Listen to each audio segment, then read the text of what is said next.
Qué lindo, qué bueno que podamos tener este espacio. Mi nombre es Ana, soy estudiante de la Facu de Sociales y pensamos, bueno, invitar a Mariano para tener esta instancia de un poco de charla y de formación sobre el contexto y la geopolítica mundial de estas tres potencias que son Estados Unidos, China y Rusia.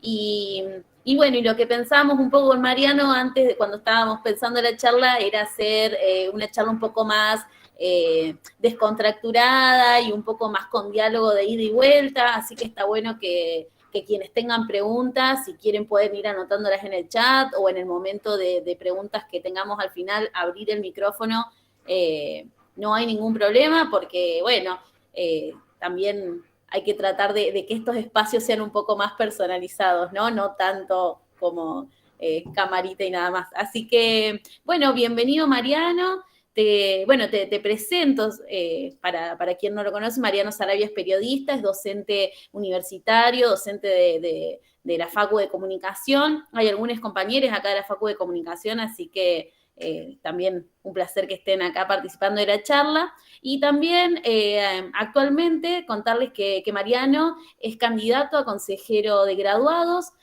para estas elecciones que se vienen en octubre del 18 al 22, del 18 al 20 votan graduados, así que, bueno, también mucha suerte, Mariano, porque estamos seguros de que vas a representar el espacio y a los graduados de la Facu con mucho orgullo y muy bien, representando a todos en ese consejo. Así que, sí, los votos nos acompañan por lo menos. Así que, bueno, Sí, bienvenido sí, y perdón, dos cosas. Ahí estamos juntos, primero, ¿no? Estamos juntos con la agrupación Sur y también la agrupación Caleuche y estamos acompañando la gestión de la decana, Mariela Parisi, que, entre otras cosas, más o menos en una historia paralela a la de ciencias sociales y políticas, también se consiguió ser facultad, ¿no? Entonces yo estudié en la vieja escuelita y ahora es la facultad. Así que bueno, sí, esperemos. Hay muchas cosas para pelear por los y las graduadas, los periodistas, las periodistas en un sector tan pauperizado como el de la prensa, ¿no? Y tan injusto. Y una aclaración nada más, yo no soy docente, me encantaría hacerlo, tanto de ciencia de la información como de la facu de ustedes, pero no lo soy. bien. Buenísimo. Hay error, fe de ratas entonces. Bueno, buenísimo, Mariano. Bienvenido entonces, bienvenidos a todos. Eh, bueno, no sé si querés que empecemos. Nosotros habíamos pensado algunas preguntas más en general del contexto mundial, de cómo Sí. ves por ahí vos bueno, que impactó también la pandemia en la reconfiguración del mapa mundial, ¿no? En el poder de estas tres grandes potencias. Uh -huh. Eh, y bueno, sin todavía entrar a cómo va a impactar nuestra región, por ahí sí hablar más del contexto actual y cómo se va reconfigurando, un poco en general. Sí, sí, sí, dale, dale. Vamos mechando y ustedes van preguntando, van opinando, no hace falta necesariamente que sean preguntas, pueden ser opiniones también, así que abierto a lo que sea. También estoy pasándolo por un vivo de Instagram yo. Así que gracias a la agrupación Sur de la Facultad de Ciencias Sociales y Políticas, ¿no? ¿Está bien dicho? Ciencias sociales. Ciencias Sociales. Sí. Ciencias Sociales de la Universidad Nacional de Córdoba. Sí, la verdad que con la pandemia se apuró o se aceleró un proceso que ya venía configurándose, me parece, desde hace un tiempo, y es ya, y creo que el broche de oro o el clic o la bisagra final fue lo que acabamos de ver en el último mes de la salida de Estados Unidos de Afganistán, ¿no es cierto? Eso es como que cierra definitivamente un ciclo y abre otro, que como te digo, como cualquier fenómeno social, por supuesto, no se puede encasillar en una fecha, son procesos, pero ya desde hace un tiempo había una decadencia bastante notoria de Estados Unidos como hegemón global, ¿no?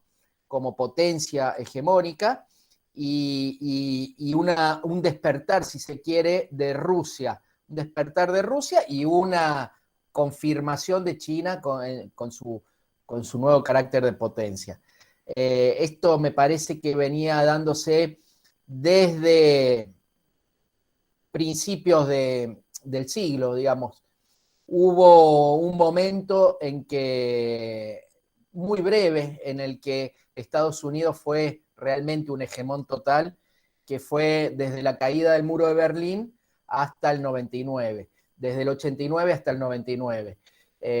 Realmente en esa década se vio algo que no se había visto nunca en la historia de la humanidad, un imperio que realmente tuviera un dominio sobre todo el mundo, sobre todo, absolutamente todo el mundo, pero cuando digo todo es todo, hasta el último rincón, digamos, no sé si podríamos sacar de ese, capaz que, no sé, Corea del Norte, pero todo el mundo realmente estuvo dominado económicamente por el neoliberalismo, política y filosóficamente, sobre todo, por las ideas de Francis Fukuyama, que era el asesor estrella de Bush, y que nos había hecho creer a todas y a todos que la historia había terminado, el fin de la historia, la muerte de las ideologías, etcétera, etcétera. Lo decían claramente, es esto o la nada. Fue la década de los gobiernos neoliberales en la región, en nuestra región. Carlos Menem en Argentina, Lacalle en Uruguay, Collor de Mello y después Fernando Enrique Cardoso en Brasil, Salinas de Gortari en México, Fujimori en el Perú. Bueno, podríamos seguir, ¿no? Pero en todo el mundo realmente se llegó. Rusia estaba postrada. Rusia era un felpudo de Estados Unidos con Boris Yeltsin, ¿no? Aquel personaje tan nefasto, no solo en lo político, sino también hasta casi, te diría, en lo personal, alcohólico, muy, muy, muy comprometido, ¿no? Y bueno, ese periodo termina cuando, fíjate vos, como para empezar también a romper algunos mitos, a derribar algunos castillos de naipes, ese periodo para mí empieza a crujir desde América Latina y desde Sudamérica, sobre todo con la llegada de Hugo Chávez en Venezuela al gobierno, ¿no? Ahí todos nos asombramos, empezamos a abrir los ojos, no sabíamos bien qué era esto, raro, un militar nacionalista, ya que sea militar y que hubiera dado un golpe de Estado, según la prensa hegemónica, había dado un golpe de Estado en 1992 contra el gobierno de Carlos Andrés Pérez.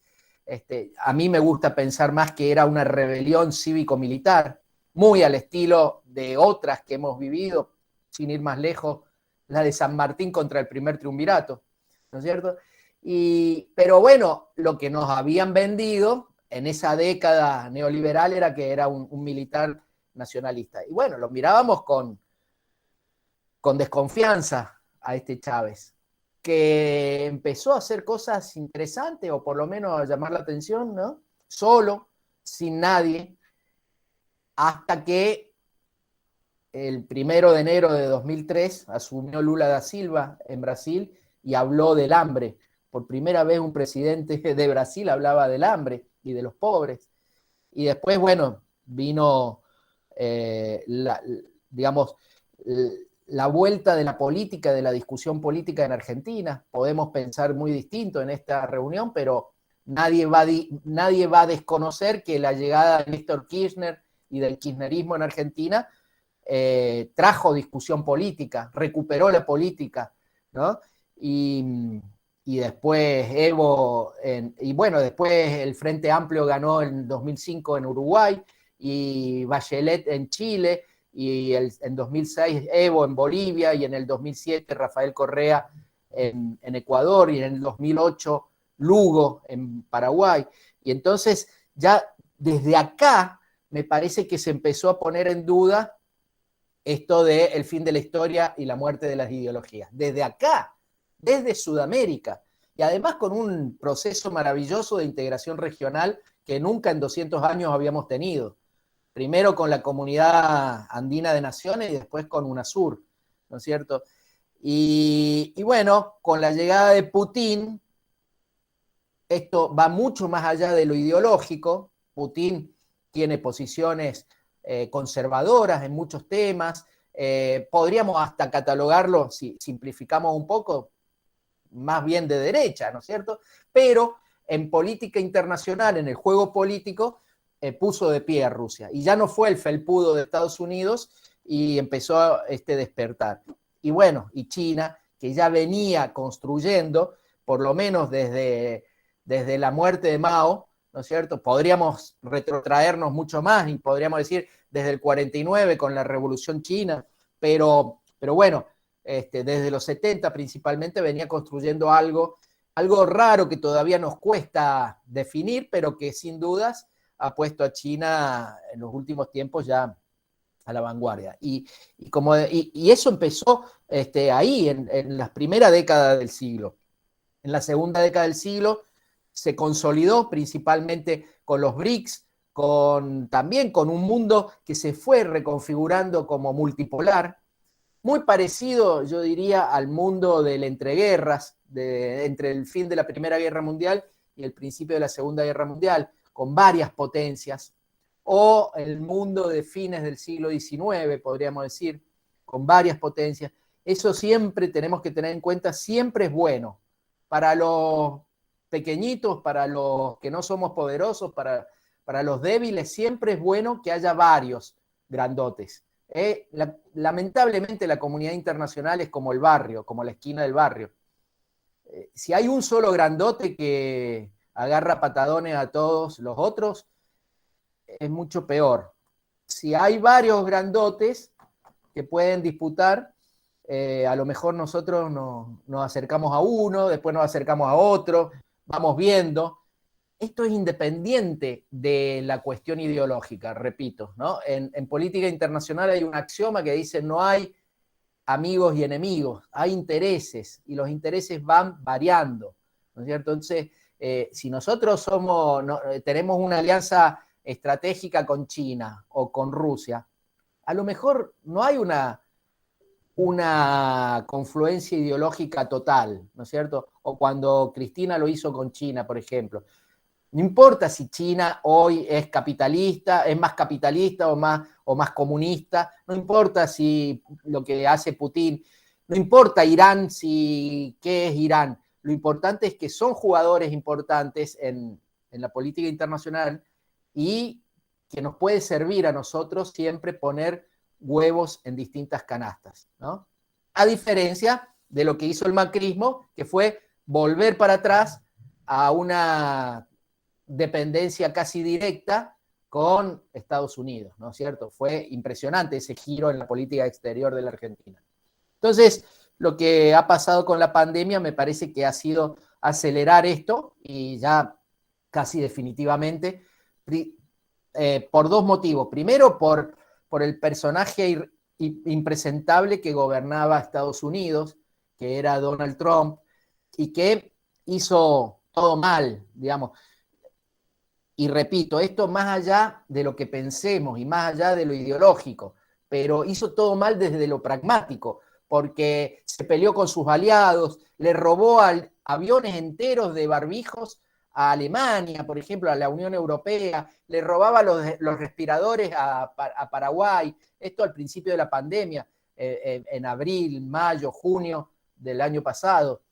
Mientras que China empezó una política que se llamó la diplomacia de la pandemia, a pesar de que había surgido de China la pandemia y el virus, ¿no es cierto? Y a pesar de la propaganda estadounidense en contra de China, China empezó a colaborar.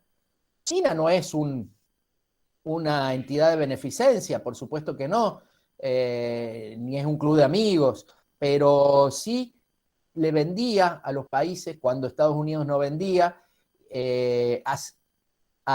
asistía, bueno, ni hablar con el tema de la vacuna, y bueno, me parece que en general ganó terreno en esa carrera, y hoy no hay ninguna duda de que por lo menos están al mismo nivel, ¿no es cierto? Y sí es como decís vos, que hoy hay una mesa por lo menos de 3 patas donde se sientan para las grandes decisiones.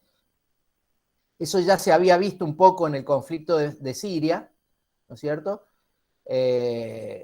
Con el desastre que armó Estados Unidos con el ISIS, digamos, creando, financiando y potenciando al ISIS, y eso está comprobado por los mails y las conversaciones que trascendieron de Hillary Clinton, de Obama, y cómo Rusia es el que finalmente, junto con los kurdos y con las kurdas, con las mujeres kurdas y con el pueblo de Siria, termina venciendo a los terroristas. Y sobre todo, principalmente se ha visto ahora con Afganistán, ¿no es cierto?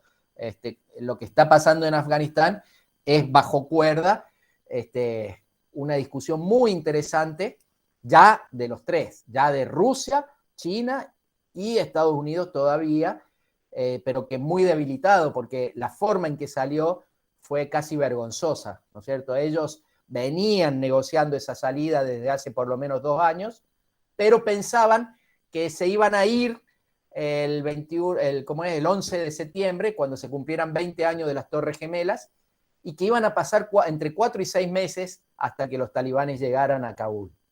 Bueno, todo eso se fue a la basura porque le salieron malos cálculos y los talibanes llegaron antes, y esa foto tan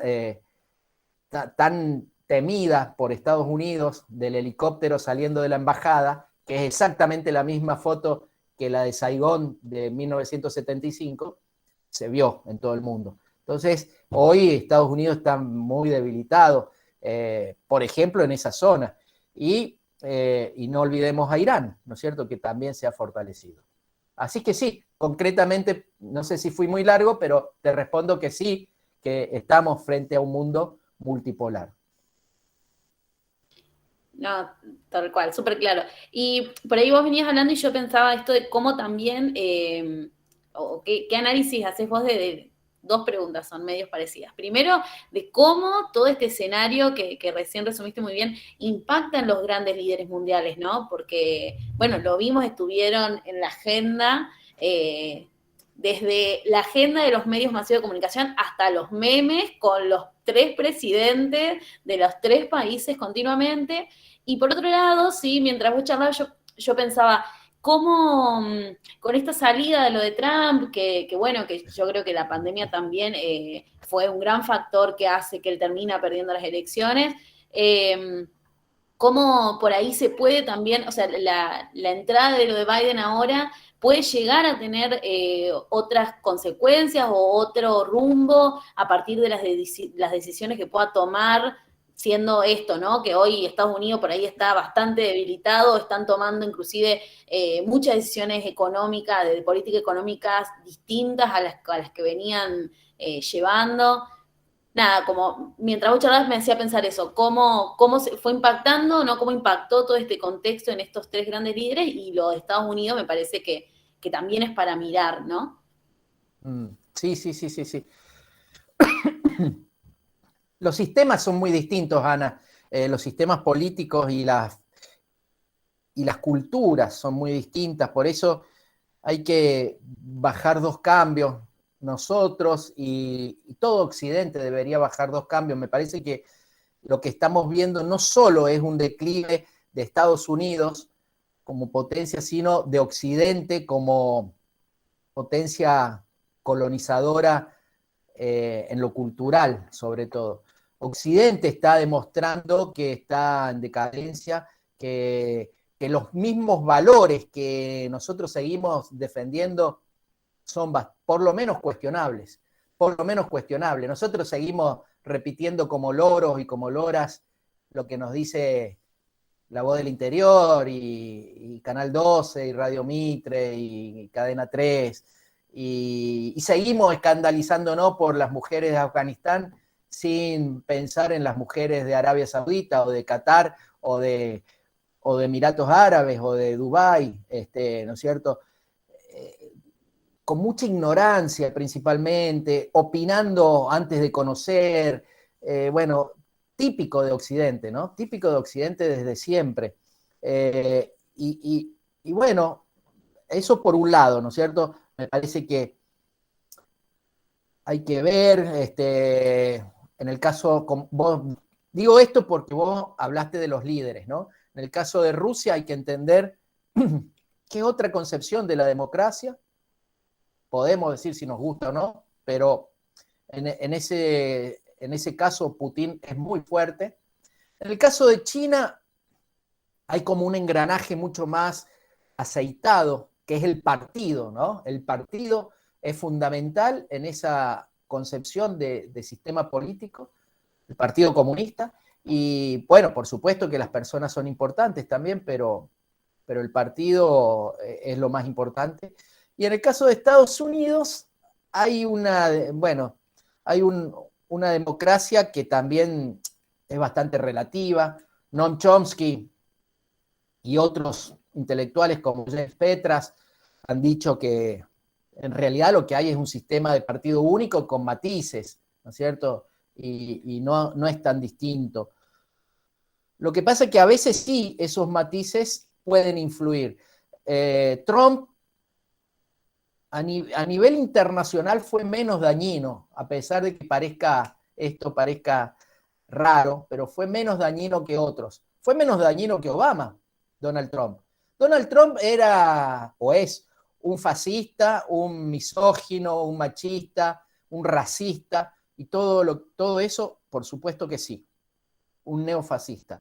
Pero tuvo una política de recluirse, de recluir su administración para adentro y no meterse tanto en el mundo como habían hecho todos los gobiernos de Estados Unidos.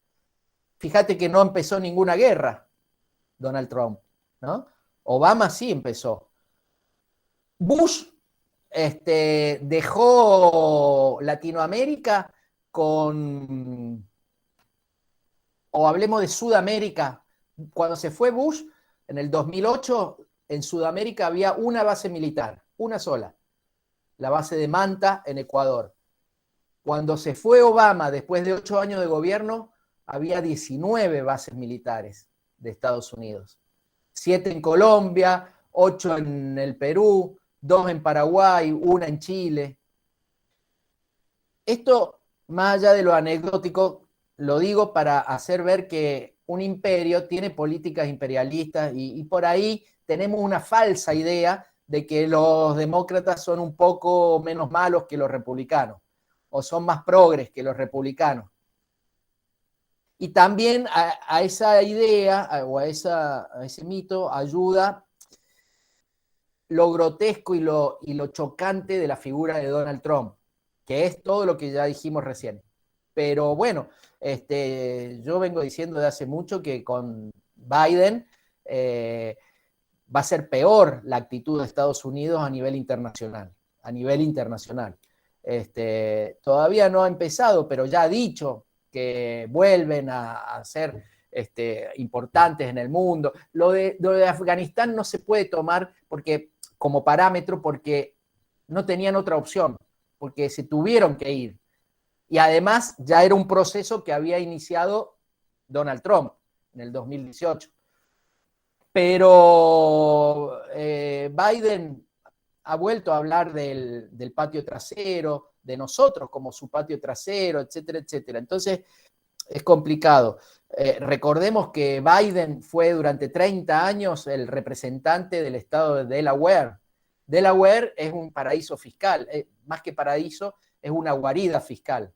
Digamos, es una guarida fiscal igual que las Islas Caimán o que Suiza o que Luxemburgo. Ahí va toda la plata sucia del mundo, la plata del tráfico de personas, del tráfico de drogas, tráfico de armas, o simplemente los evasores, ¿no? Tipo Panamá, los que se la llevan a los Panama Papers son delincuentes morales, Son gente, no hay otro motivo por el cual llevarte tu plata a Panamá o a Delaware. Bueno, el representante de eso, que es lo peor del sistema financiero internacional, es Joe Biden. Entonces, digo, vos me preguntaste por los 3 líderes y te dije algo de Rusia, algo de China y de Estados Unidos. Bueno, como te digo, no hay que esperar grandes cambios porque lo que gobierna es el complejo militar, industrial, financiero,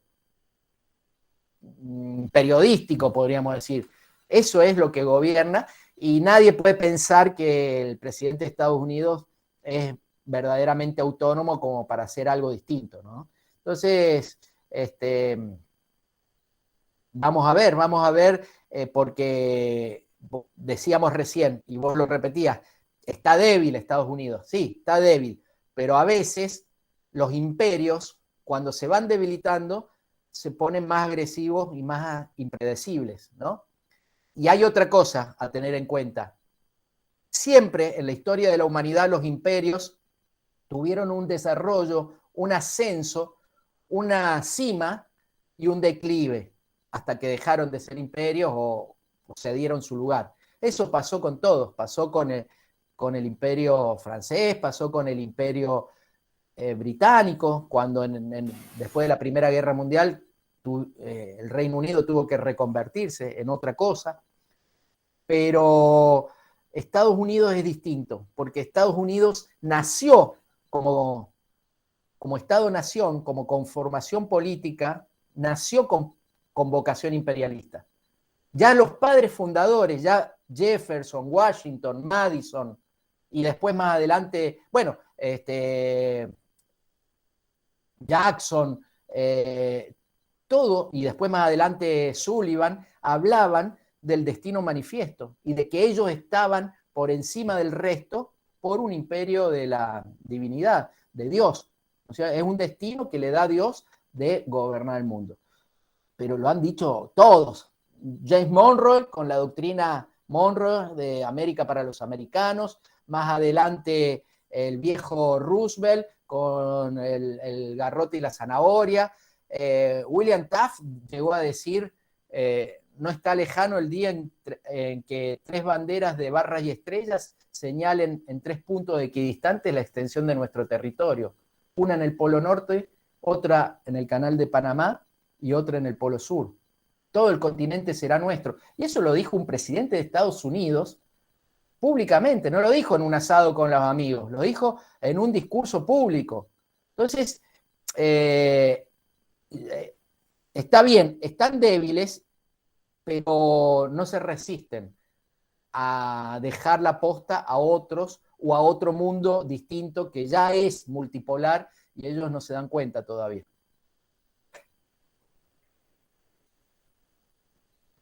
Tal cual. Qué interesante lo que planteas, María. No sé si tienen alguna pregunta, digo, para que podamos ir aportando eh, como quieran. Si no, yo sigo preguntando.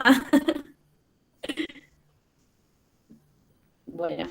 Hola, Hola, Facu. sí, yo tenía una consulta.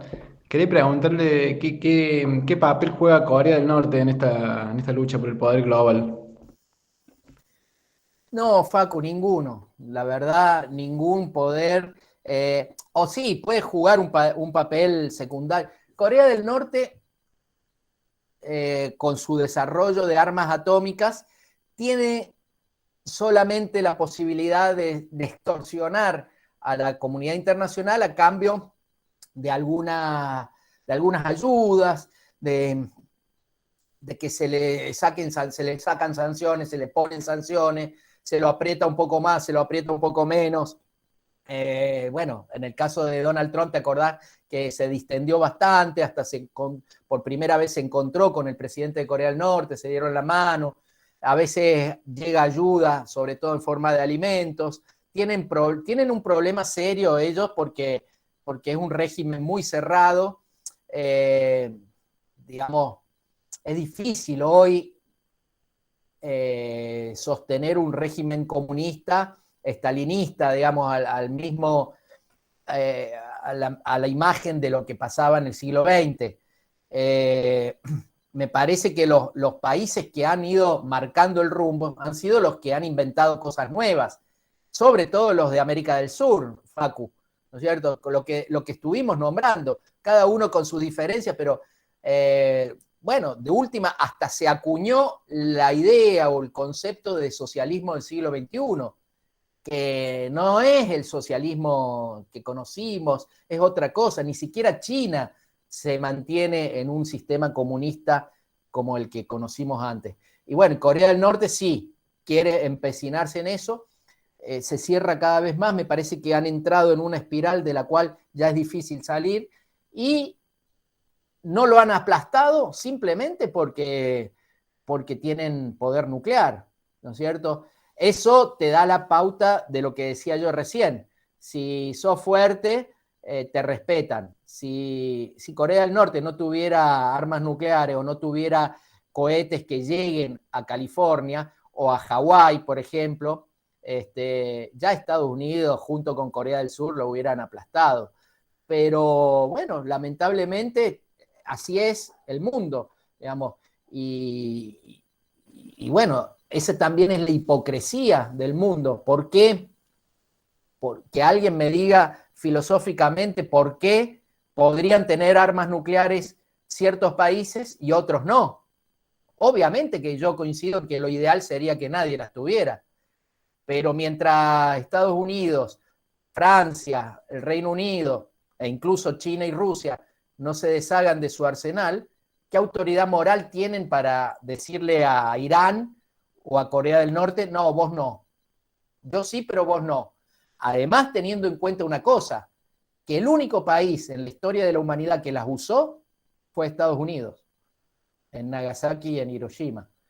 Entonces, Corea del Norte, sí, puede molestar más de lo que puede hacer, digamos, puede complicarle un poco la vida a China, ¿no es cierto? Porque ahí China está en una situación medio incómoda, porque es un problema ese conflicto permanente entre Corea del Norte y Corea del Sur, porque es un solo país, una sola nación, un solo pueblo dividido en dos, lo cual siempre es un drama humanitario. Todavía hay familias divididas y porque nunca se firmó la paz. La guerra de Corea fue entre 1950 y 53 y lo único que hubo fue un alto el fuego, pero técnicamente todavía están en guerra. Y todo eso amenaza a la humanidad, porque hoy una guerra nuclear sería desastrosa, no solo para ese lugar, sino para todos y todas. Y en ese sentido de las Fuerzas Armadas, ¿cómo separa la región latinoamericana y Argentina en particular? Y ahora, desastrosamente, Facu. En algún momento, porque esto va de la mano con los procesos políticos, ¿no es cierto? En algún momento, cuando tuvimos eso que yo llamé recién un proceso maravilloso de integración regional, se habló incluso de una fuerza multinacional sudamericana. Estuvimos a punto de tener la Comisión de Defensa de la UNASUR y una escuela militar que iba a estar en Buenos Aires. Imagínate vos, lo que fue históricamente la Escuela de las Américas, primero en Panamá y después en el estado de Georgia, Estados Unidos, que fue de donde se impulsaba la doctrina de la seguridad nacional y el terrorismo de Estado en todos nuestros países, ¿no es cierto? A donde iban nuestros militares a aprender a desaparecer personas, a torturar o a fusilar, etcétera, etcétera. Lo que siempre fue eso iba a ser algo distinto y en Buenos Aires. Entonces, imagínate vos, iban a venir los militares de toda Sudamérica a estudiar en Buenos Aires con otra concepción, con una concepción más democrática y con una concepción además de colaboración y no de competencia y no de ver al vecino como mi enemigo. Bueno, eso se fue a la basura también con los gobiernos neoliberales que sucedieron, digamos. Primero con el golpe en Paraguay en el 2012, con el golpe en Brasil en el 2016, los gobiernos de derecha y en Argentina también el giro a la derecha. hoy no existe UNASUR y en cuanto a lo militar, hemos vuelto a la competencia. Chile acaba de comprar no sé cuánto armamento, como si estuviera por iniciar una guerra con alguien, no sé, pero es una locura. Mientras nuestros pueblos siguen sufriendo hambre, bueno, ahora, yo lo que veo ahora, sin conocer demasiado, en el gobierno de Alberto, es como una desatención bastante grande del sector. Lo cual tampoco está bueno, ¿no es cierto? Pero con Macri también volvimos a comprarle armas a Francia, armas que además no se sabe para qué son, porque muchas eran armas básicamente también para usarse contra la propia población. Ahora está, no sé si ustedes están al tanto, pero hay una discusión terrible y muy álgida en Neuquén por la instalación de una base militar de Estados Unidos, en Neuquén. Y eso que estamos con un gobierno que supuestamente es nacional y popular, pero se está discutiendo hoy la instalación de una base militar yanqui en Neuquén. ¿Para qué? ¿Por qué? ¿Con qué fin? O sea, hemos retrocedido un montón. Y los Yankees están ganando espacio. Sí, digamos, los Yankees están tratando de mantener el espacio, ¿no es cierto? Por lo menos no perderlo. Inevitablemente los que ganan espacio es China, ¿no es cierto? Pero vos fijate, por ejemplo, la diferencia. En Neuquén, también en Neuquén, hay una base espacial de China, ¿no? Desde la época del kirchnerismo. Pero es absolutamente distinto. Primero porque es una base espacial. Y segundo porque dentro del acuerdo que tiene Argentina con China, esa base espacial puede ser usada por Argentina. Puede ser usada y hay transferencia de tecnología. Entonces, eso sirve. Ahora, ¿para qué sirve una base militar de Estados Unidos en Argentina? Y además, con inmunidad, eso también se está tratando en el Congreso, inmunidad para fuerzas de otros países que vengan a hacer maniobras a Argentina. Eso significa lisa y llanamente que si un militar de otro país mata a alguien o viola a alguien, no pasa nada, no va a la cárcel. Si vos o yo cometemos un delito, estamos en problemas, pero un militar de otro lado no. ¿Y de dónde va a ser? Si no de Estados Unidos. Obviamente que eso es una ley especial para las tropas estadounidenses, ¿no es cierto? Pero digo, no solamente es cómo se negocia, qué actitud tenés vos, en este caso Argentina, para negociar ya sea con Estados Unidos o con China o con el que sea, sino también que China, más allá que, repito, no son ni un club de amigos, ni Carmelitas Descalzas, ni un ente de beneficencia, pero China no tiene políticas imperialistas. China no atacó a nadie en los últimos, no sé, 50 años. China no invadió a nadie. China tiene problemas internos, sí, tiene muchísimos problemas internos y los podríamos discutir, pero a nivel internacional, China no tiene bases militares en ningún lado. Estados Unidos tiene cientos. Hay una diferencia también sustancial entre una potencia y la otra, más allá de que también es importante la forma en que negociemos nosotros, ¿no? Sí, lo entendí. Ahí, Simón, habías levantado la mano, creo. Sí, hola, ¿cómo va? Bueno, para los que no me conocen, soy Simón, soy candidato a primer consejero suplente en comunicación. Así que bueno, me presento, espero que a Mariano lo vea dentro de poco en el consejo. Mi pregunta va a ver, es una pregunta, también un poco una reflexión, me tocó cubrir internacional un tiempo. En cuanto a las declaraciones de la calle Pou en el Mercosur y esta idea de abrirse, ¿qué rol crees que está jugando tanto Estados Unidos como China como Rusia en mantener el Mercosur o en abrirlo cada vez más, digamos? ¿A quién beneficia y a quién perjudica esto? No, ahí, Simón, vuelvo a la frase de recién, no hay amigos enemigos, hay intereses. Creo que el interés de todos, sobre todo de Estados Unidos y de China, es abrirlo al Mercosur, abrirlo, romperlo y hacer acuerdos bilaterales, ¿no es cierto? Eh, por eso digo, son dos cosas que hay que tener en cuenta. Por un lado, las diferencias intrínsecas que puede haber entre las potencias. Pero, por ejemplo, en esto que preguntás vos concretamente, los chinos van a tener la misma intención que pueden tener los yanquis, digamos, sacar el mejor provecho de un acuerdo económico en este caso, ¿no es cierto? ¿Y qué van a querer los chinos? Y los chinos van a querer comprarnos la soja y vendernos el chancho, o mejor si nos venden el chancho procesado, y mejor si en vez del chancho nos venden tecnología de punta, y si nos inundan de productos manufacturados, mejor para ellos todavía. Entonces, cada uno va a pelear por lo que le conviene. En ese sentido, los chinos no van a ser muy distintos a los yanquis. Al contrario, pueden ser más peligrosos porque tienen mucha más potencialidad, por ejemplo, en inundarnos de productos. Entonces ahí lo fundamental es la actitud nuestra, ¿no?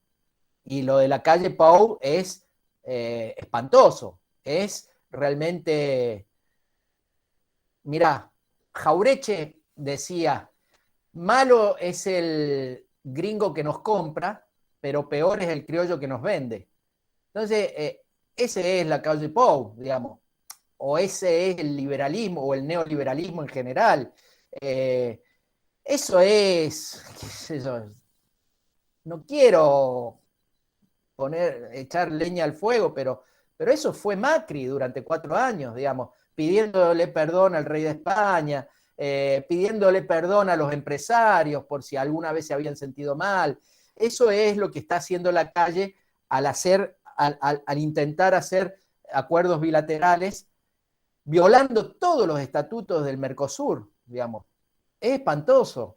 Y bueno, sí, el Mercosur ya medio como que está en stand-by, está con respirador, pero van a terminar de darle el golpe mortal, ¿no es cierto? Por supuesto que, respondiéndote concretamente, eso beneficia siempre al más grande. O sea, es imposible pensar que Uruguay va a ir a negociar con China y va a sacar algún provecho.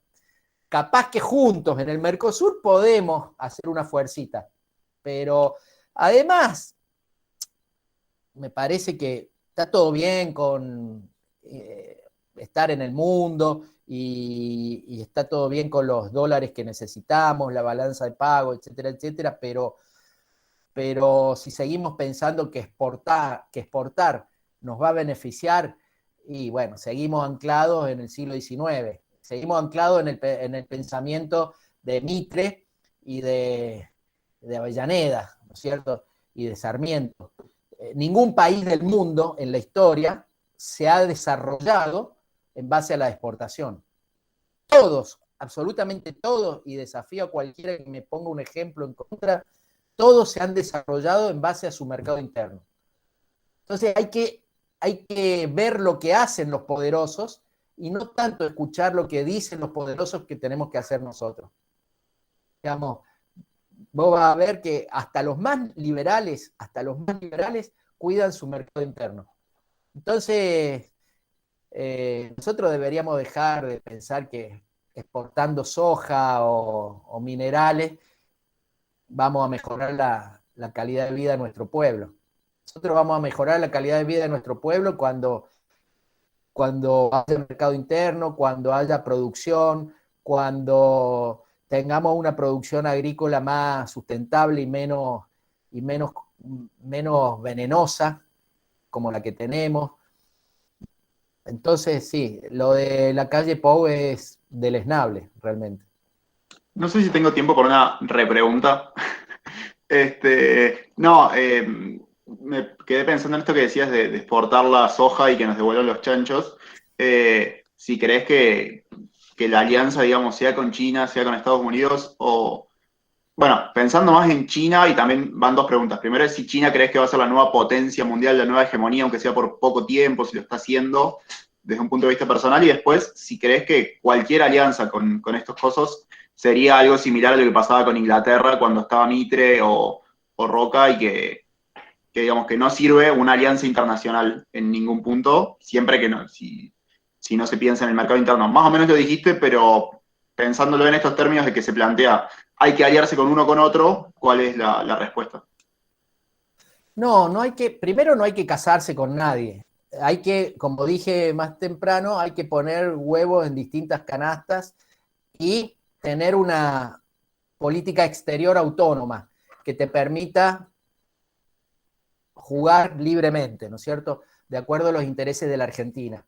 En este caso de la Argentina, porque no existe unidad regional. Ojalá pudiéramos tener una política exterior asociada a Brasil, a Uruguay, a Paraguay, e incluso al resto de Sudamérica. Ojalá, porque eso nos daría fuerza. Pero no hay. Entonces, lo que habría que hacer es tener una libertad de acción como para ir y venir, y decir, bueno, en esta juego con en esta no, lo que sea. Y lo mismo en lo económico. Lo que pasa es que en lo económico también hay otra cosa. Vos decís, la alianza que había con Inglaterra en la época de Mitre o de Mitre en adelante, o yo diría de Rivadavia en adelante, ¿no es cierto? Con la Baring Brothers. Primero no fue una alianza, nunca fue una alianza. Siempre fue una subordinación total. O sea, siempre fuimos el patio trasero. Siempre esa clase dominante argentina fue cipaya y fue beneficiándose con las migajas que caían de lo que realmente era el saqueo y se la llevaban, ¿no es cierto? Bueno, pero asimismo, mientras fue con Inglaterra, tenía un sentido, incluso podríamos decir injusto, perjudicial para el pueblo argentino, pero tenía un sentido, porque la economía argentina fue siempre y es complementaria a la economía inglesa. Por eso se entiende el pacto Roca-Runciman de 1933, en plena década infame, ¿no es cierto? Argentina le da carne y le da trigo a Inglaterra, Inglaterra le manda los productos manufacturados. Eso podría repetirse ahora con China, pero cuando vino la Segunda Guerra Mundial, vino el peronismo, intentó también una política exterior un poco más autónoma. Y después del golpe del 55, entre el 55 y el 2000, podríamos decir, gobernó siempre la derecha neoliberal primero, y a partir de los 70 se llama neoliberal, a partir de Milton Friedman, de la Escuela de Chicago, pero liberal, podríamos decir, y quisieron, o sea, porque son, además de ser vendepatrias, son bastante ignorantes, ¿no? Estas clases dominantes. Y entonces quisieron repetir lo mismo que hacíamos, como bien dijiste vos, con Inglaterra, lo quisieron repetir con Estados Unidos. Y eso es imposible porque las economías de Argentina y Estados Unidos no son complementarias, como era la economía de Argentina con Inglaterra. La Argentina y Estados Unidos compiten. Digamos, Estados Unidos no necesita comprarnos carne a nosotros, ni trigo. Entonces se le vino la noche y no le cerraba la doctrina, no le cerraba la teoría, por más liberal que fuera. Vos podés ser todo lo liberal que quieras, pero no te cierra cuando querés subordinarte de la misma manera al imperio estadounidense como lo hiciste al imperio británico. Con China sí podría ser ahora, no sé, pero dependerá de los futuros gobiernos argentinos. Como te digo, China va a querer lo mejor para los chinos, y está bien que así sea, digamos. No hay amigos y enemigos permanentes, hay intereses que van cambiando. Y nosotros deberíamos tener gobiernos que defiendan a los y las argentinas. Veremos.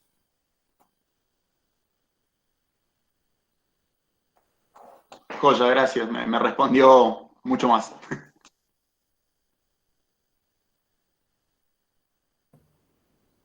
Súper claro, Mariano. la verdad. No sé si alguien más tiene ganas de preguntar algo o en el chat.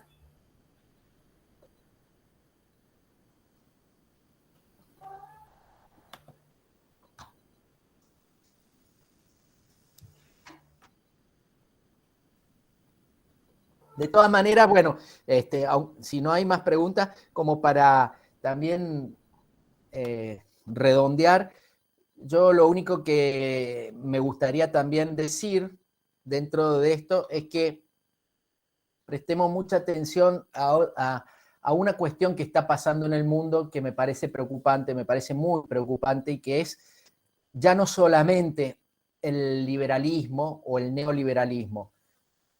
Lo que estamos viendo en el mundo es un avance de unas derechas extremas que son neoliberales en lo económico, pero que en lo cultural y en lo político y en lo humano son muy extremas y son claramente neofascistas, ¿no? El fascismo no quedó en la Italia de los años 20, de la Italia de los años 30, o la Alemania de Hitler. El fascismo lamentablemente hoy ha revivido y me parece que no hay una conciencia en general de lo que está pasando. Yo no sé, por ejemplo, si ustedes lo estudian en alguna materia, o si se discute esto, o si no es en una clase, por lo menos en el centro de estudiantes, pero, por ejemplo, en los medios de comunicación no se dice nada. Y sinceramente es espeluznante lo que estamos viendo. Lo que vimos el otro día en Chile, por ejemplo, personas, gente común, ciudadanos y ciudadanas quemando cochecitos de bebé de venezolanos en Iquique, quemando bicicletitas de niños. El racismo, la xenofobia, el odio, la locura que hay, digo Chile porque esto pasó el sábado pasado, pero en Argentina mismo, los discursos de odio. Vox en España, el partido Vox en España crece y crece. El otro día hubo elecciones en Alemania, por suerte hubo como un amesetamiento de Alternativa para Alemania, que son los neonazis, pero me pongo contento porque se quedaron en el 10,5% de los votos. Es una locura pensar que en una democracia moderna el 10% de la población vota a neonazis. Lo mismo podríamos decir con Matteo Salvini en Italia. El domingo que viene hay elecciones municipales, vamos a ver cómo le va. O Marine Le Pen. En Hungría gobiernan los tipos, gobierna el neonazismo en Hungría. En Polonia, aunque ustedes no lo crean, hoy hay ciudades en Polonia que son libres de homosexuales, o ponen los carteles LGTB free, ¿no es cierto? Y que está prohibido. Si vos sos lesbiana, si vos sos gay, si vos sos trans, no podés entrar a ese pueblo. O sea, así empezó el nazismo con los judíos. Primero no los dejaban entrar a un bar y después sabemos cómo terminó. Eso está pasando hoy en Polonia. En Suecia, en Holanda, avanza las posiciones de extrema derecha. Bolsonaro gobierna. Hace 5 o 6 años en Brasil, Bolsonaro abría la boca y todo el mundo se reía a carcajadas, porque el tipo fue siempre un outsider, un marginal de la política, que vivía de la teta del Estado, pero no tenía ninguna influencia. Y se dieron las circunstancias y el tipo terminó siendo presidente, y el daño que está haciendo. Y en Argentina tenemos personajes que están lucrando con el discurso de odio, principalmente Milei, Bullrich. Cuando vos encontrás personajes que empiezan a catalogar a los seres humanos como animales, eso es fascismo de manual. Los nazis decían que los judíos eran ratas. En el genocidio de Ruanda, los medios de comunicación hutus decían que los tutsi eran cucarachas. Y en 100 días, casi un poquito más de 3 meses, mataron a 1 millón de personas a machetazos. Y eso fue en el 94. En Bosnia también hablaban de perros. Los bosnios eran perros y perras, las mujeres. Y un método del genocidio era violar a las mujeres sistemáticamente y masivamente para a propósito embarazarlas, porque eran perras, ¿no es cierto? En Argentina también hay gente que habla de cucarachas, del otro, ¿no? O del adversario político como cucarachas, y Milei todo el tiempo está hablando de parásitos. Ustedes son unos parásitos, parásitos, parásitos, parásitos. Entonces, es preocupante a nivel mundial, ¿no? Porque ya no solamente estamos hablando de diferencias ideológicas o del neoliberalismo, que sabemos que es cruel, etcétera, pero ya hay un discurso de odio que cala muy hondo en la gente, en mucha gente. Hoy garpa políticamente hablar en eso, hacerse loco como Milei, ¿no es cierto? Salir así desaforado, todo despeinado, y decir parásito, parásito, parásito. Eso a mucha gente lo seduce. Y es peligrosísimo, es peligrosísimo. Entonces, digo, eso es un fenómeno muy nuevo, muy de ahora, político, social, internacional incluso, que me parece no se está estudiando lo suficiente. Y cuando nos demos cuenta va a ser tarde. Sí, sobre todo porque canalizan las alternativas, ¿no? Eso es como lo preocupante, como desde dónde también se paran esos partidos o esos grupos que representan estas ideas, creo que es lo preocupante y que termina también convocando mayorías y convocando juventudes bueno, que muy lejos me parece estamos las juventudes de poder pensar construir algo diferente desde ahí, pero bueno, eso Sí, también me parece que hay que para mirarlo. un discurso totalmente antipolítico, mentiroso, porque los tipos fueron políticos siempre. Si vos analizás los currículums, viven de la teta del Estado desde hace mucho tiempo, pero se presentan como si fueran de afuera, como si fueran nuevos en la política. Y el discurso es antipolítica, ¿no es cierto? Totalmente antipolítica. Entonces, es re peligroso porque a mucha gente le gusta, con la frustración que hay, con razón mucha gente está frustrada, y los jóvenes sobre todo, viene alguien y te dice esas cosas y medio como que te puede llegar a interesar. Cuando en realidad lo que hay que hacer es más política. Lo que están haciendo ustedes con esta reunión, hablar, discutir, participemos, vamos a las elecciones, no necesariamente de un partido, pero del centro de estudiantes, del centro vecinal, del club del barrio, de lo que sea, de la escuela o de la facu, o de lo que sea, pero hay que participar, porque si no, la política la terminan haciendo los periodistas por vos, los medios hegemónicos que tienen un discurso muy perverso, te dicen la política es mala, la política es mala, ¿no es cierto? Los políticos son todos corruptos y son todos sucios, y como vos sos limpia y vos sos decente, no te metas en política. Pero ustedes estudian ciencias sociales, saben, en la ciencia social, en la sociedad, igual que en la naturaleza, no hay lugares vacíos. No existen lugares vacíos. Si no lo ocupa alguien, lo ocupa otra cosa. Si vos sacás una flor, en el lugar donde estaba la flor va a haber pastito, o va a haber caca de perro, o va a haber algo va a haber, no va a haber un vacío. Y lo mismo en la sociedad. Si vos no haces política, otro u otra lo hace por vos. Y van a ser los periodistas, los grandes medios hegemónicos o los fascistas, ¿no es cierto? Esos que dicen, yo vengo de afuera, yo soy nuevo, yo no soy político. Bueno, primero que es mentira, pero además es peligroso.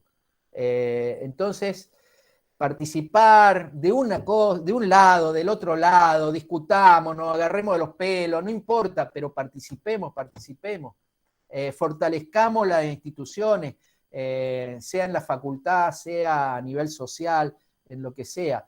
No le dejemos el lugar a los fascistas. Necesitamos una derecha democrática también. A mí no me parece mal que haya derecha, que haya gente, que haya liberales, que defiendan sus ideas, que podamos discutir, pero es muy importante eso, porque si no vienen estos autoritarios que es muy jodido, es espantoso. Cuando un presidente, imagínate vos, si el día de mañana tenemos a alguien que es presidente y nos trata de parásitos, o como Bolsonaro que dice, prefiero que mi hijo se muera en un accidente antes que sea gay. Eso dijo Bolsonaro. Bolsonaro se la agarra con los negros, con las mujeres, con los gays, con los pueblos originarios. Digamos, ese energúmeno dirige un país de 230 millones de habitantes. No tenemos que llegar ahí, muchachos y muchachas. Despertemos antes que sea tarde. Totalmente. Bueno, si hay alguna pregunta más, le hacemos, y si no, ya... Mira, hay un comentario para vos, Mariana, en el chat, que dice, me abrió los ojos, profe. Gracias, Melissa, gracias. Así que, bueno, esperamos, no sé si querés hacer un comentario más, Mariano, o si alguien más tiene alguna duda. No, yo simplemente gracias a Ana, gracias a la agrupación Sur. Bueno, esperemos vernos con Simón en el Consejo de Ciencia de la Comunicación, y con ustedes ya nos veremos. Me parece que yo no le abro los ojos a nadie, me parece que nos lo abrimos mutuamente. Lo importante es dialogar, discutir y sobre todo estudiar. Nunca nos olvidemos que tenemos la posibilidad de estudiar gracias a mucha gente que no puede estudiar, ni ella ni sus hijos, ¿no? Que la educación pública, gratuita y de calidad, es un valor inestimable, que hay jóvenes de la misma edad de ustedes que en otros lugares del mundo tienen que salir a la calle todas las semanas para pedir si alguna vez van a tener educación pública gratuita, como en Chile. No hay que irse muy lejos, ¿no? Acá nomás. En esos países que a veces nos muestran como ejemplo, para estudiar una carrera universitaria te endeudás en el equivalente a una casa. Entonces, yo estudié desde el jardín hasta una maestría que hice en el CEA, de Relaciones Internacionales, todo gratis. Y con mi condición social no lo podría haber hecho en otro país. Así que primero valoremos el sistema que tenemos, valoremos nuestro país, que no es ni un nombre ni una bandera, sino la gente, ¿no? Y aprovechemos y devolvamos eso preparándonos, porque es muy importante prepararnos. Y sobre todo ustedes. Ustedes están destinadas y destinados a dar la batalla cultural, que es social, es política, esencialmente. Y bueno, como decía Gramsci, instruyámonos porque necesitaremos de toda nuestra inteligencia, y también sublevémonos porque necesitaremos de toda nuestra fuerza. Es muy importante aprovechar para tener una formación sólida para después poder dar las discusiones. Así que bueno, y sobre todo me parece que la historia nos enseña mucho siempre. Bueno, eso, gracias. Gracias a vos, Mariano, gracias a todos los que participaron. Bueno, como dice Mariano, ojalá que estos encuentros también fortalezcan eso, ¿no? Nuestras profesiones como futuros comunicadores, politólogos, cientistas sociales. Así que nada, muchas gracias por participar a todos. Gracias a vos, Mariano, de nuevo, por estar tan predispuesto y ser tan interesante todo lo que contaste. Y bueno, y para quienes se quedan y ya cerrando, les contamos que esta actividad la realizamos, bueno, desde Sur, junto a GEM y junto a JUP, un frente que hemos armado para poder presentar una propuesta nueva en las distintas facultades, así que bienvenidos a conocernos, a tratar de sumar sus ideas. Así que, bueno, justo creo que los compañeros que estaban se han ido, pero bueno, muchas gracias por participar y gracias a todos por sumarse a la actividad. Sí, gracias por haber estado y haber intervenido. Nada, nos veremos en otras actividades. Bueno, muchas gracias a ustedes. Vamos a subir esto, ¿no? Esto está grabado, vamos a subirlo a las redes. Sí, los van a encontrar en nuestro canal de YouTube si lo quieren ver de nuevo, así que cualquier cosa entra a nuestras redes. Gracias, Meli, también por participar. De nada. Nos vemos. Nos vemos. Chao, nos vemos. Buen fin de... Sí, muy bueno, muy bueno. Muy bueno, muy bueno. Muy bueno, pero faltó más debate. Sí. Porque no sé, la gente no se prestaba mucho al debate. No, lo que pasa es que era muy poco el tiempo.